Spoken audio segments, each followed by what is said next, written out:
Hello and welcome to all. I hope आप सभी स्वस्थ होंगे। और आज हम इस वीडियो में डिस्कस करने वाले हैं important question answer for NTT TGT and TET exam. तो चलिए शुरू करते हैं। हमारा पहला क्वेश्चन है, अध्यापक में अनावश्यक कार्य कौन सा है? तो आंसर है छात्रों को दंड देना जो है अध्यापक में अनावश्यक कार्य है। क्वेश्चन नंबर 2 है, छात्रों की उदासीनता को कम करने के लिए अध्यापक क्या कर सकता है? तो आंसर है कारण को समझने की कोशिश करना और छात्रों को मोटिवेट करना।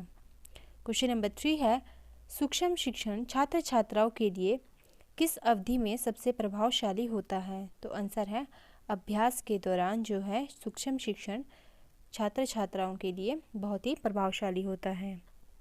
क्वेश्चन नंबर 4 है, नैतिकता पर आधारित जो शिक्षा है छात्रों को क्या बनाती है? तो जो नैतिकता पर शिक्षा आधारित होती है वह छात्रों को अच्छा नागरिक बनाती है। तो हमारा आंसर हो जाएगा अच्छा नागरिक। क्वेश्चन नंबर 5 है, शिक्षण क्या है? तो आंसर है कला और कौशल जो है शिक्षण है। क्वेश्चन नंबर 6 है, भिन्नताओं का क्षेत्र है तो लिंग भेद करना, शारीरिक रचना, मानसिक योग्यता भिन्नताओं के क्षेत्र है। क्वेश्चन नंबर 7 है, प्राइमरी शिक्षा के विद्यार्थियों के लिए शिक्षण का सबसे अच्छा तरीका होगा? तो आंसर है सृजनात्मक क्रियाकलाप जो है प्राइमरी शिक्षा के विद्यार्थियों के लिए सबसे अच्छा तरीका होगा। क्वेश्चन नंबर 8 है, जिस प्रकार व्यक्ति दूसरों के व्यवहार को देखकर जीता है ना कि प्रत्यक्ष अनुभव से, तो उसे क्या कहते हैं? तो उसे कहते हैं सामाजिक अधिगम। क्वेश्चन नंबर 9 है, निःशक्त बालकों की शिक्षा के लिए प्रावधान किया जाता है? तो जो निःशक्त बालक है उनकी शिक्षा के लिए प्रावधान किया जाता है। आंसर है समावेशित शिक्षा द्वारा। क्वेश्चन नंबर 10 है, सूझ द्वारा सीखने के सिद्धांत में कॉलर ने प्रयोग किया था? तो आंसर है वन मानुषों पर जो है कॉलर ने सीखने के सिद्धांत में प्रयोग किया था। क्वेश्चन नंबर 11 है, प्राथमिक विद्यालयों में किस प्रकार के शिक्षार्थियों को हस्तशिल्प की शिक्षा दी जानी चाहिए? तो आंसर है जो पिछड़े शिक्षार्थी हैं उन्हें जो है प्राथमिक विद्यालयों में हस्तशिल्प की शिक्षा दी जानी चाहिए। क्वेश्चन नंबर 12 है, अधिगम में प्रभाव का नियम किसने दिया था? तो आंसर है थॉर्नडाइक ने जो है अधिगम में प्रभाव का नियम दिया था। क्वेश्चन नंबर 13 है, शिशु का अधिकतर व्यवहार आधारित होता है? तो आंसर है बाल्यावस्था में जो है शिशु का अधिकतर व्यवहार जो है आधारित होता है। क्वेश्चन नंबर 14 है, उदाहरण, निरीक्षण, विश्लेषण, वर्गीकरण, नियंत्रण यह किस विधि के सोपान हैं? तो आंसर है यह जो है आगमन विधि के सोपान हैं। क्वेश्चन नंबर 15 है, पढ़ते समय कक्षा में अध्यापक का सर्वाधिक ज्ञान किस मनोवैज्ञानिक तथ्य पर होना चाहिए?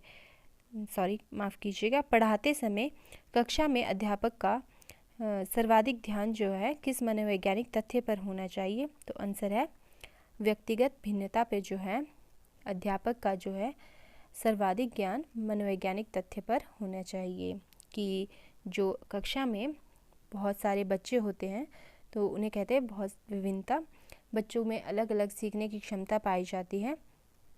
तो उन्हें जो अध्यापक है उन्हें जो है सभी बच्चों की व्यक्तिगत विभिन्नता का ध्यान रखना चाहिए। क्वेश्चन नंबर 16 है, एनसीएफ 2005 में कला शिक्षा को विद्यालय में जोड़ने का उद्देश्य है? तो आंसर है संस्कृति विरासत की प्रशंसा करना और छात्रों को व्यक्ति और व्यक्तित्व और मानसिक विकास जो है मानसिक स्वास्थ्य विकास करना। क्वेश्चन नंबर 17 है, बालकों को मुफ्त एवं अनिवार्य शिक्षा का अधिकार नियम जो 2009 में देश में लागू हुआ था, तो वो शुरू कब से हुआ था? वो हुआ था 1 अप्रैल 2010 को। क्वेश्चन नंबर 18 है, व्यवहारिक बुद्धि को क्या कहा जाता है? तो जो मूर्त बुद्धि है उसे व्यवहारिक बुद्धि कहा जाता है। क्वेश्चन नंबर 19 है, बुद्धि के त्रिआयामी में सिद्धांत के अनुसार बुद्धि के कारकों की कितनी संख्या है? तो जो बुद्धि का त्रिआयामी सिद्धांत है उसमें बुद्धि के कारकों की 120 संख्या है। क्वेश्चन नंबर 20 है, परिवेश की वस्तु जिसे प्राणी प्राप्त करने का प्रयास करता है तो उसे कहते हैं प्रेरक। क्वेश्चन नंबर 21 है, बच्चों के संज्ञानात्मक विकास को सबसे अच्छे तरीके से कहाँ पर प्रभावित किया जा सकता है? तो आंसर है विद्यालय एवं कक्षा में जो है बच्चों के संज्ञानात्मक विकास को सबसे अच्छे तरीके से प्रभावित किया जा सकता है। क्वेश्चन नंबर 22 है, बुद्धि लब्धि संप्रत्यय विकास विकसित किया है। तो जो कैटल द्वारा बुद्धि लब्धि संप्रत्यय का विकास विकसित किया गया है।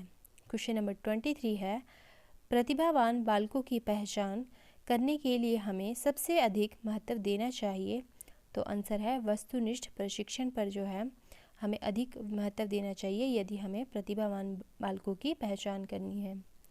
क्वेश्चन नंबर 24 है, तनाव को कम करने की अप्रत्यक्ष ढंग क्या कहलाता है। तो जो रक्षात्मक यांत्रिकता है वो तनाव को कम करने का अप्रत्यक्ष ढंग कहलाता है। क्वेश्चन नंबर 25 है, किसने सबसे पहले प्रश्नावली का निर्माण किया।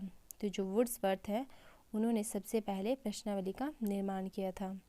तो ये थे हमारे आज के प्रश्न। आई होप आपको ये प्रश्न अच्छे लगे हो और आपके आने वाले एग्ज़ाम में हेल्पफुल रहे। तो इसी के साथ ही मिलते हैं नेक्स्ट वीडियो में। वीडियो को पूरा देखने के लिए धन्यवाद।